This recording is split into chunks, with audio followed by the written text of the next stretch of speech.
Welcome to the Grow People Podcast, episode 4 with Pastor Jason, lead pastor at Revolution Church. My name is David Stein, one of the pastors here at Revolution. The purpose of the Grow People Podcast, to grow people. Two big things happened last night that we have to cover before we get into the last couple of messages. Number one, Cowboys beat the Eagles. They did. Yes. How about them Cowboys? Obviously a Cowboys fan in Pastor Jason. I grew up in Philadelphia.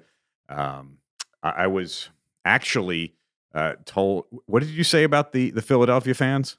I think you said we were mean or Dirty. dirty. Yeah. Dirty. Yeah. Yeah. Horrible. Yeah. I do remember the Pork Chop Bowl, 1990. I don't know what that is. Oh, yeah. 1990. Buddy Ryan, remember the head coach of the Eagles? Yeah. Okay. So he was out for dinner the night before with one of the assistant coaches, and he actually choked on a pork chop.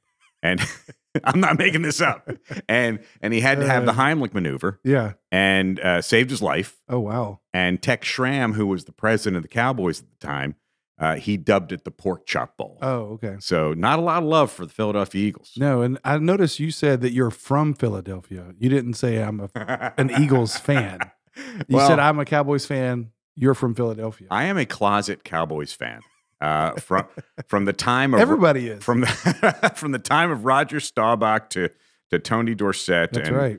But I had to keep it quiet as a child. I'm sure. Yes. Yeah. In Philly, I mean, what was it when y'all did win the Super Bowl a couple years ago? Mm-hmm. They had to like grease the street lamps. They did. Put like literally grease on there so that they wouldn't climb the poles. They did. Veteran Stadium, the only stadium with its own jail back in the day. Are you serious? Oh, yeah. There was a jail at Veteran Stadium because there were so many fights during Eagles games. I can see that. Yeah. Yeah. Any hoodles. That was the first thing that happened last night. Second thing, Pastor Jason had a little incident at his workout. I did. Is that the setup you want me to say? That is the setup. Yeah. Yeah, for those that don't know, I train in a martial arts called Krav Maga, and I like to say it's the biblical martial arts because it is from the Israeli Defense Forces. But I've been doing. I'm on to level 2 now. I'm moving up level. It goes by levels, not by belts per se. So we were training last night and was doing a move, and then I got up, and my left pinky toe was like sticking out to the side. So I broke my toe. Yeah, they should not be at angles. This should not be at angles. No. So I straightened it up, taped it up, and kept training. And how tough is that? That's your pastor right there. Taped it up, spit on it, rubbed some dirt on it, and went back to martial arts. Just went back to it, man. Right. And so then I went and got it checked out afterwards. And so I'm wearing this really nice tape and boot. And pretty sure it's broken, but I got to go later in the week, get it x-rayed. Yeah, we're fine. Do you plan on the next time we go to Israel challenging somebody in the IDF? Well, I asked, when we went to Israel a couple years ago, I asked 2 of our guides if they, because everybody in Israel has to serve in the military when they get out of high school, and they get trained on that because the 2 words Krav Maga are Hebrew, and they stand for close combat or contact combat. Sorry. And it's fighting up close. And so they all have to learn it. And so I asked them jokingly, I'm like, hey, do you still know Krav? And they're like, yeah. I'm like, well, I train in it. Do you want to do some moves? I mean, it's like true tourism fashion. They just looked at me like I was the dumbest thing ever. And, well, maybe when you get to level 3, maybe I'll just come up behind them and do a move and see how they react. It is the Grow People podcast. And, there have been a couple of messages. We haven't had a chance to talk about it on the podcast. The last 2 messages that you preached in John chapter 6. So one was the bread of life, and the other was not your father's bread. Mm-hmm. And there was so much. Those could have done those for a couple of months. Oh gosh, yeah. Just those 2 chapters. But if you go back to John 20, and this is how we started the gospel according to John, going to John 20, the purpose of the book of John, which is now Jesus did many other things in the presence of the disciples, which are not written in this book. Mm-hmm. But these are written so that you may believe that Jesus is the Christ, the Son of God, and that by believing you may have life in his name. Mm-hmm. So here we come to the end of chapter 6. Yep. We know the purpose of the entire chapter, the purpose of the entire book, rather. And then here you have all these people, all these disciples walking away from Jesus. Mm-hmm. Yeah, the purpose, as you just said so eloquently, of the entire Gospel of John is for I was people. reading it. Yeah, to well, you read it. You read it well. You have a good voice. Is for us to know Jesus. You know, that is the purpose, and we've come back to that several times throughout this series because we want people to know, like, as you walk through the book, there are going to be like principles that you can make along the way, like the one in John chapter 6, where about after the miracle, they go across the sea and there's a storm. You know, so I made a point in that sermon that a storm is a part of the story. Sure. Well, that's true. And there's a lot we can learn from that, but that's not the overarching purpose of the entire book. The overarching purpose of the entire book is for us to know who Jesus is and believe in him. And by believing, we have life, as John says. So therefore, every sermon should come back to that, you know, should lead back to that. And then specifically in chapter 6, after the miracle of the loaves and fishes, the bread that's, you know, that was multiplied, Jesus enters into this long conversation with the Jewish people and his disciples about him being the bread. And there's a fundamental shift that takes place in that where they reference back to Moses giving them bread, you know, when they were coming out of Egypt.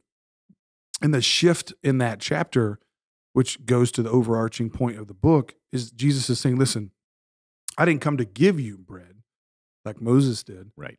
I came to give you myself, and I am the bread. And then obviously they have a lot of confusion about that and say, what do you mean you're the bread? How did you come down? And that's where Jesus really unpacks for them, I am the bread of life. And then he talks about eating his flesh and drinking his blood, which is, as I mentioned in those messages, they're really weird concepts. I get that. And we should acknowledge that because not everything in the Bible is easily understood. But when you dig into what he's saying metaphorically is, that's what communion is, the Lord's Supper, why those symbols of bread and wine or blood, or symbolize why the bread and juice or wine symbolizes his body and his blood. And Jesus was saying, listen, to believe in me and have life, just like bread gives us life, allows us to keep living, Jesus is what gives us life. And the major point that Jesus was making there, which is why so many people left, and I would say the reason why I think that text was so powerful, because that's the same reason why people walk away from Jesus in 2021, is they come to Jesus for something. They don't come to Jesus as something. Wow. And that's the biggest difference. And that's the point that I wanted to make. And I think it's a point that we should always make in sermons. And so the statement, I'll say the statement. The statement I said is, we don't go to Jesus for bread. We go to Jesus as bread. And as I was having conversations with people in our church and just thinking about that concept, like, man, I never thought about it like that. Because so often we go to Jesus to get something else from him. Right. And those things aren't bad. And it's not even bad. I mean, the Father, you know, Jesus tells us to ask for those things. Sure. You know, we want health. We want good relationships. We want success. We want whatever it is that we want as humans. Not all of those desires are bad. In fact, most of them are good. But the thin line when it comes to belief and faith is, if I'm coming to Jesus to give me those things, and I'm seeing those things as the bread that I actually want, that's going to make me happy or give me life, well, Jesus is not going to play that. And that's actually will lead to me not having life and eternal damnation, you know? So I think there's a lot of Christians, or let me clarify, a lot of people that think they're Christians because they come to Jesus, they're right around Jesus, but they're wanting something else from Jesus other than Jesus himself. A vending machine mentality. Yeah, I remember John Piper used this analogy and it was so helpful when he said it. And I think it's something we can all understand, especially in this day and age where we do most of our shopping online. The example he used was, you know, if FedEx or UPS or Postal Service or Amazon, whoever is delivering to my house, there's a package or something that I ordered, and then there's a person that delivers that package to my house. Well, then they drop it off and they leave. And he was comparing that to a lot of times how we see Jesus. A lot of us don't understand that we actually see Jesus as the deliverer, like he's delivering the package to us. He drops off the package and then he leaves. Well, think about that, whether it's your Amazon delivery or whatever it is, you don't care about the person delivering it. You don't care about that person. Right. You just want what they're delivering to you. Wow. You want what they're giving you. Mm-hmm. And he talked about so often, that's how we see Jesus. We see him as the delivery person that's bringing me this package that I want. And then I got the package. I'm like, oh, thank you. Leave and have a nice day. And his point was, if we see Jesus like the delivery person instead of the package, instead of actually what we want, then we're not Christians. We're not saved. And a lot of people, I think, live their life like that. They keep going to God like he's this, cosmic Amazon. And we're putting in our request, and that's what we call praying. And we put in the request of health or wealth or whatever it is. And then we want that delivered to us. And then when it doesn't get delivered to us, we get mad at the deliverer. It's lost or somewhere.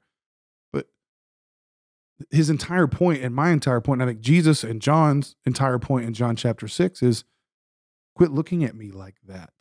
I'm not that. I'm not the delivery person that's delivering this to you. I am the substance of the stuff. So the good news of the gospel is we get God.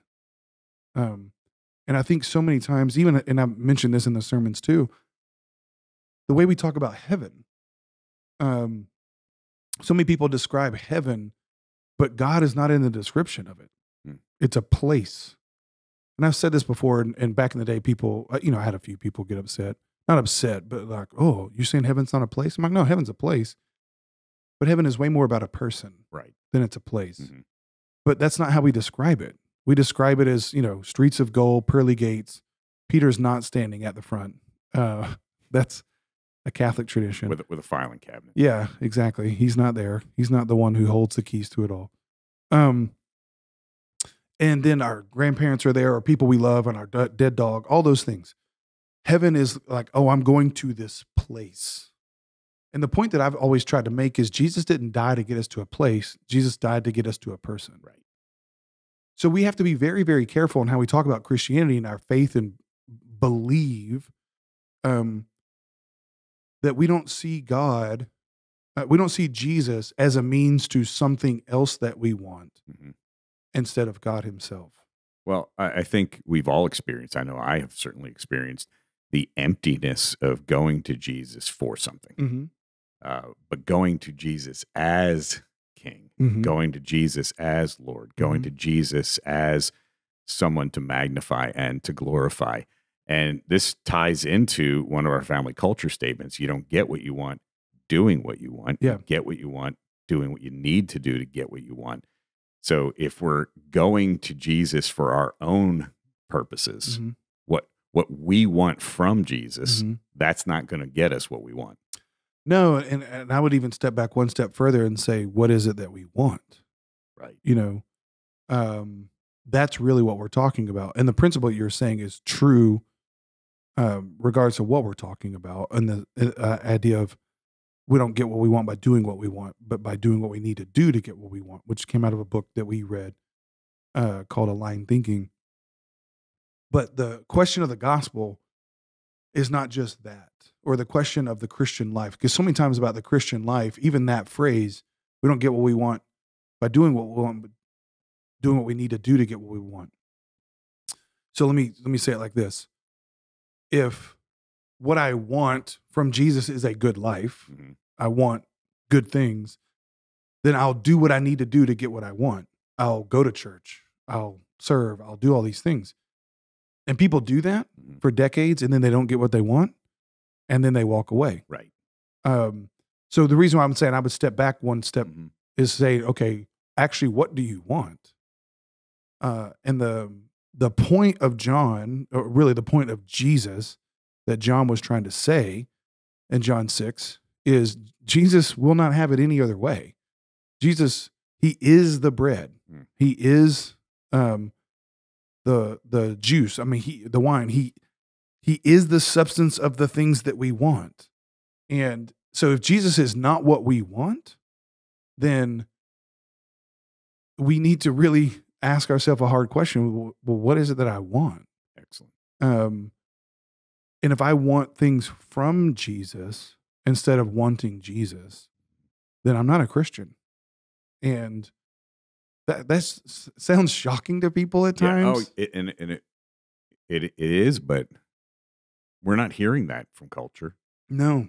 Well, and I think, and we're not even hearing that in church normally. Well, and that's what I was going to say. Yeah, culture, we're never going to hear that, but church is really. This is going to be a weird statement to say. Church sometimes is the worst place because it doesn't only teach us something that's wrong. It teaches us something that sounds so right, but is wrong. Mm-hmm. I mean, it's obvious. It's like growing up. When I was growing up, I had to make decisions between bad things and good things. Mm-hmm. But the older you get, your decisions aren't as like, I'm not like, am I going to do drugs today or am I not? Now my decisions are not between bad things and good things always, but between good things and the best things. So again, applying that to church, there's a lot of good things we can talk about in church. I can talk about how to have a good marriage. I can talk about how to have, parenting, and all those things are important. And I'm not saying the church shouldn't talk about those. However, the kind of the MO of churches probably in the last, and this really started, I think, in the 90s, so the last 3 decades, is church leaders felt like, well, I've got to talk about those things in order to get people into church, instead of just talking about Jesus and then show how Jesus transforms those things. We bought into this mentality is we got to have better marketing. We got to, we've got to talk about these other subjects. So I think a lot of people in churches, and this is what I was saying, church can be dangerous sometimes. They've been coming to churches and they know the 5 steps to a better marriage, or 5 steps to this or whatever, and they've done it. But then at some point in time, something in their life fell apart and they didn't have a foundation that Jesus was enough. Right. They didn't have a foundation that what they really wanted was Jesus, not something from Jesus. And I think that's where pastors and church leaders have to be so careful. And I didn't come up with this phrase, but it was a phrase that I said at Revolution a lot when I first got here 11 years ago, is what we win them with, we win them to. So if we win people with clever sermons, crafty sermons, catchy sermons, that's where the whole idea of even sermon series came up. Mm-hmm. And I just realized a long time ago, no one cares about a 5-week sermon series on one thing, and then I'm going to do another thing, and which is one of the primary reasons why we just teach through books of the Bible now, because we want people to be biblically literate. And again, I have to be careful. I'm not being critical of churches that do those things. But I just think you have to be very careful when you do those things. What are we actually trying to help people get? At the end of the day, I don't want Jesus to be an add-on to these other things. Jesus is the thing. And if you have Jesus and you live life Jesus' way, you will have a better marriage. You will prosper. You will be successful. But not if you don't get the foundation right. So... Yeah. And that fits so well into the Ask Pastor Jason segment, which you didn't know this was going to be the question. No. By the way, if you're listening to or you're watching, this is the Grow People podcast with Pastor Jason. Comments, emphasis on the. Comments and views expressed on this program are representative of the mission and vision. Oh gosh, yes. Of Revolution Church. So today's Ask Pastor Jason question is, why do you think Bible illiteracy is so rampant among believers? Man, that's a good question. Did you say among believers? Yes. Well, I think part of it is what I just said. If you think about pastors and church leaders throughout church history, when you go through the ages, whether it's the early fathers, that were pastoring churches that literally were put in leadership by Paul and Timothy and those early guys. Tertullian, all the different ones, the big names. And then you go throughout history, you got Augustine, and you just keep going. I mean, you see like giants, people that have shaped, the course of the church, and theology and the Bible itself, the canon. And you think about those, throughout the century. I'm not going to sit here and just, name a bunch, but so part of it is you think about those now. Well, now name some from the 20th century or the 21st century. Now there's still incredible guys like R.C. Sproul and John Piper and Tim Keller and, Wayne Grudem. There's so many. But what's missing a lot of times is back in the day, those guys were just pastors. They weren't theologians or, they were theologians, but they weren't just like these titans that weren't pastoring local churches. So what I'm saying is the quality of, like, if you compare our pastors and sermon series today to what they were teaching then, you can see there's a difference. Sure. Again, going back to what I just said, they weren't doing sermons on the 5 steps to a better life or whatever it was. Right. They were dealing with doctrinal issues and heresy. But we kind of bought in, especially into the Western church, we bought into this concept that we've got to have marketing. We got to, branding. And so I think it's 2 parts. I think the world shifted to that, became very much more image conscious. The advent of technology and those kinds of things. And so there's so many more things that are vying for our time culturally,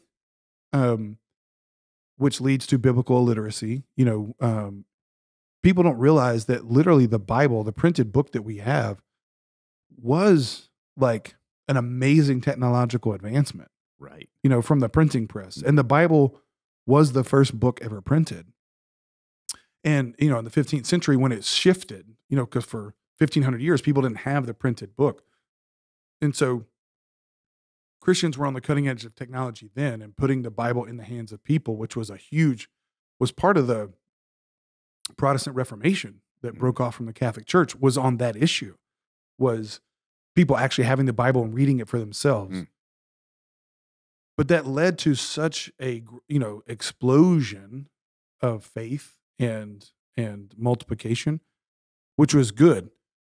But in the inverse side, in the last 100 years, technology has increased so crazy, but it's been an information, but this time it wasn't like Bible centric. Right. It wasn't word centric. It was world centric, if you want to say it like that. So in a lot of ways, humans have been captivated by a bunch of other information, not the Bible, as this technological advance, electricity came on the scene and the internet, all that stuff. So there's just so much that occupies our time. Then at the same time, I don't think the church has corresponded very well to that and helping people, using those tools to now help people dig into the Bible. On a good front, I would say there's been a lot of tools that have been created here lately, in the last 15, 20 years, using technology to help people, like the Bible apps and all those things. And so I'm hopeful. That's good.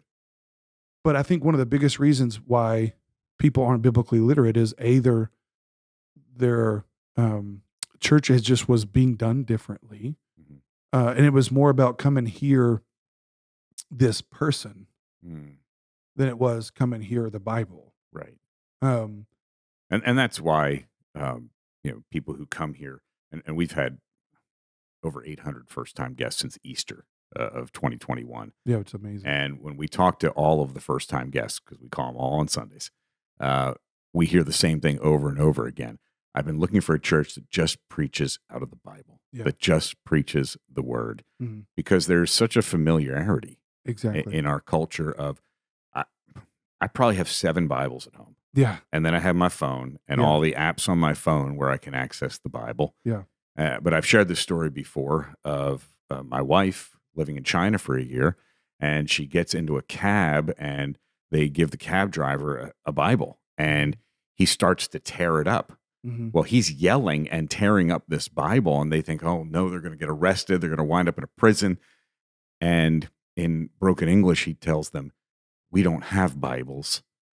I'm tearing it up so I can give pieces to my family. That's incredible. So there's a hunger for the word that we don't understand here because we have so much access to the Bible. Yeah. Yeah, and I think that's the point, which goes back to what we were talking about, the hunger, that word that it's kind of funny. Like, let's relate that to bread. When I'm hungry, I will look for things, And so I do think there, in places like China or, other areas where it's illegal to be Christian, it creates a natural hunger. It's the familiarity. The phrase familiarity breeds contempt. If I'm so familiar with it, then, Right. it's nothing. But if I'm not, so in places like there where there is no access to it, they want it. But in places like here where we have all the access to it, then we don't want it. Or it's, it seems nominal in our life. And so, yeah, I think that's why I want to teach from the Bible. I want people to have a hunger for the word of God, because that is the one thing that God said he is going to bless and that will endure forever is his word. And that was the part. And I think, again, that was a grace to me that I didn't grow up in church. And so I didn't feel like I had baggage of that. And then when I got into church, what was attractive to me was Jesus. And so I've always just stayed there. I've never gotten over that. And that is my commitment as the pastor of Revolution Church. And hopefully beyond me being the pastor here, it will be our church's commitment to the word of God. I really don't care what the cultural fad is, because it's going to change. And what was cool yesterday is not cool anymore. So my goal is never to be cool, or again, the word that I don't like a lot of times is relevant. If I'm, and Rick Warren said this, if I'm eternal, I'm always relevant. Right. The words of Jesus have power and have been blessed.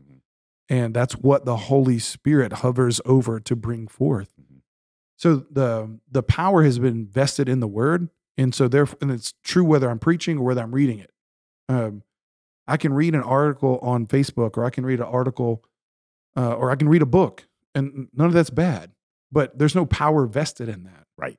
So the reason why Bible literacy is so important is the reason why people lack power in their lives is because they don't know the word of God. Jesus told that to the Pharisees when he says, your problem is you don't know the word of God. You don't know the power of God. And he was saying that to religious teachers. Right.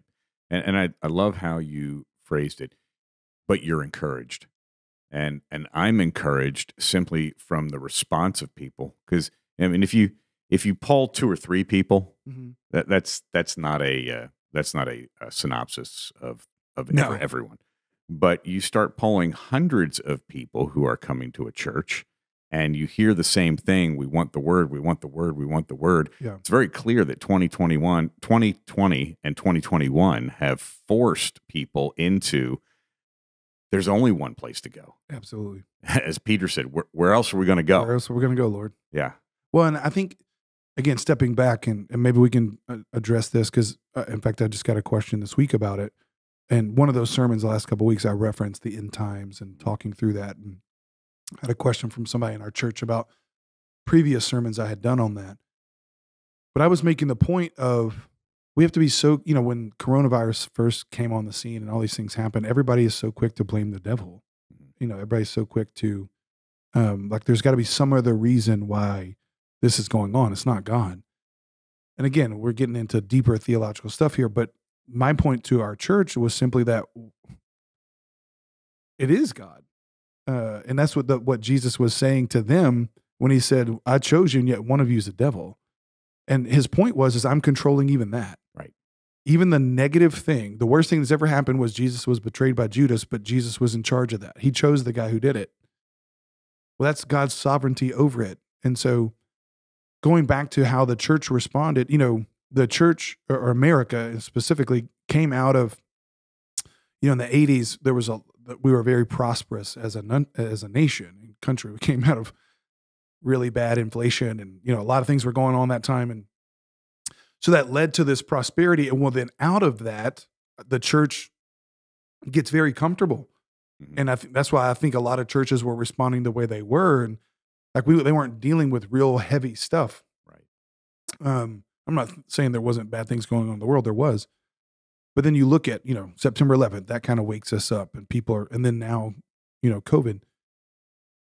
Well, I think it's so important for us to understand that what the Lord is doing in those things and how the Spirit is speaking to us. And he's saying, listen, I'm forcing you now. Right. Yeah. Who are you going to? Mm-hmm. Like, are you coming to me and my word? Or are you going to something else? Mm-hmm. Are you going to your bank account? Are you going to your job? Are you going to your health? Are you going to your status? Because all that can be gone in an instant. And that's what was so shocking about, I think, jarring to all of us, was how quickly we could lose everything. Mm. How quickly everything can stop. I mean, the run on toilet paper and all that stuff, we just kind of get lulled into sleep until we realize, oh my gosh, I don't have toilet paper. Then it's a crisis, right? But even now, the supply chains are disrupted. Everything is so disrupted, and we're so unsettled by it. Well, I think what the Lord is doing, that is the reason why you're so unsettled about it, because your foundation was wrong before. Mm. And so if you're so unsettled, then it just shows that we were going to something else other than Jesus, or we were going to Jesus, but for something else. Whoa. Not to Jesus for Jesus.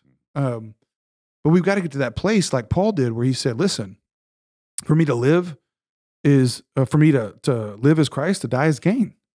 Well, we don't believe that. Right. We don't believe that. Most people don't. Mm-hmm. To where it's like, what are you going to, I'm good either way. Where we're like, no, Jesus, you got to do this. You got to do this. You got to do this. I'm coming to you for these things. And if I don't get these things, I'm going to walk away.